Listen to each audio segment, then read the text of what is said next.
السلام علیکم۔ اس ویڈیو میں ہم جانیں گے کہ دجال کہاں پر ہے اور وہ کب آئے گا۔ رسول اللہ صلی اللہ علیہ وآلہ وسلم نے اپنے صحابہ کرام کو جمع فرمایا اور خطبہ دینے کے لیے ممبر پر تشریف فرما ہو گئے۔ آپ نے فرمایا کہ 30 افراد تھے جو ایک کشتی میں سفر کر رہے تھے۔ طوفان آ گیا اور وہ راستہ بھٹک گئے۔ تقریباً 1 ماہ تک وہ سمندر میں گھومتے رہے۔ ایک دن سورج غروب ہونے کے وقت وہ ایک نامعلوم جزیرے پر پہنچے۔ انہیں وہاں سیاہ رنگ کی مخلوق نظر آئی۔ ان کی باڈی پر بال تھے۔ انہوں نے اس سے پوچھا کہ تم کون ہو؟ اس نے کہا کہ میں جاسوس ہوں۔ تم اس بت خانے میں جاؤ، وہاں ایک شخص تمہارا انتظار کر رہا ہے، وہی تمہیں کچھ بتائے گا۔ وہ سب اندر چلے گئے۔ وہاں ایک شخص زنجیروں میں جکڑا ہوا تھا۔ اس نے پوچھا کہ تم لوگ کون ہو اور کہاں سے آئے ہو؟ جواب ملا کہ شام سے آئے ہیں۔ اس نے پوچھا کہ عرب کا حال کیسا ہے اور ایک شخص وہاں پیدا ہونا تھا، اس کا کیا حال ہے؟ دراصل وہ رسول اللہ صلی اللہ علیہ وآلہ وسلم کے بارے میں پوچھ رہا تھا۔ صحابہ کرام نے کہا کہ وہ اچھے حال میں ہیں۔ اس نے کہا کہ زغر کے چشمے کا کیا حال ہے؟ انہوں نے کہا کہ وہ بھی اچھی حالت میں ہے۔ پھر اس نے پوچھا کہ عماد اور بیسان کی کھجوروں کا کیا حال ہے؟ انہوں نے کہا کہ ان پر ہر سال پھل آتے ہیں۔ یہ سن کر اس شخص نے 3 چیخیں ماری اور بولا میں دجال ہوں، ان قریب میں آزاد ہو جاؤں گا اور زمین کا چپا چپا گھوموں گا، اس کا کوئی حصہ نہیں چھوڑوں گا سوائے خانہ کعبہ کے۔ بعض روایات میں یہ بات کہی جاتی ہے کہ دجال کو حضرت سلیمان نے قید کیا تھا، اور حدیث کے مطابق یہ مشرق میں موجود ہے۔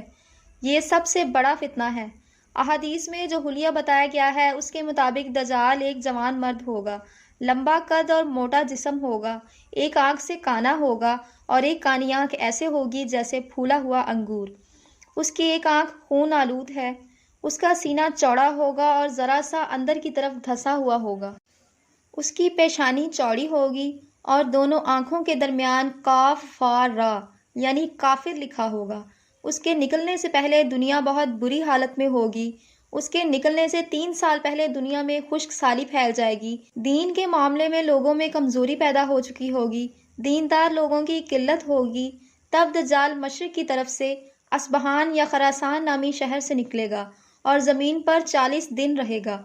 پہلا دن 1 سال کے برابر ہوگا، اس سے اگلا دن 1 ماہ کے برابر ہوگا، اس سے اگلا دن 1 ہفتے کے برابر ہوگا اور پھر باقی دن سال کے عام دنوں کی طرح ہوں گے۔ اس وقت میں دجال اپنے گدھے پر سوار ہو کر ساری دنیا کا چکر لگائے گا۔ دجال کی وجہ سے اہل ایمان سخت پریشانی اور تنگی کے عالم میں بھاگ کر دوحان نامی پہاڑی میں پناہ لیں گے۔ دجال ان کا پیچھا کر کے پہاڑ کا گھیراؤ کرے گا۔ تب اللہ تعالیٰ حضرت عیسیٰ علیہ السلام کو نازل فرمائیں گے۔ دجال حضرت عیسیٰ کو دیکھتے ہی پگھلنے لگے گا۔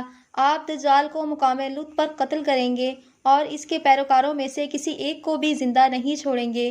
یہ فتنہ بہت ہی شدید ہوگا، اور رسول اللہ صلی اللہ علیہ وآلہ وسلم نے فرمایا جو سورہ کہف کی پہلی 10 آیتیں یاد کرے گا دجال کے فتنے سے محفوظ رہے گا۔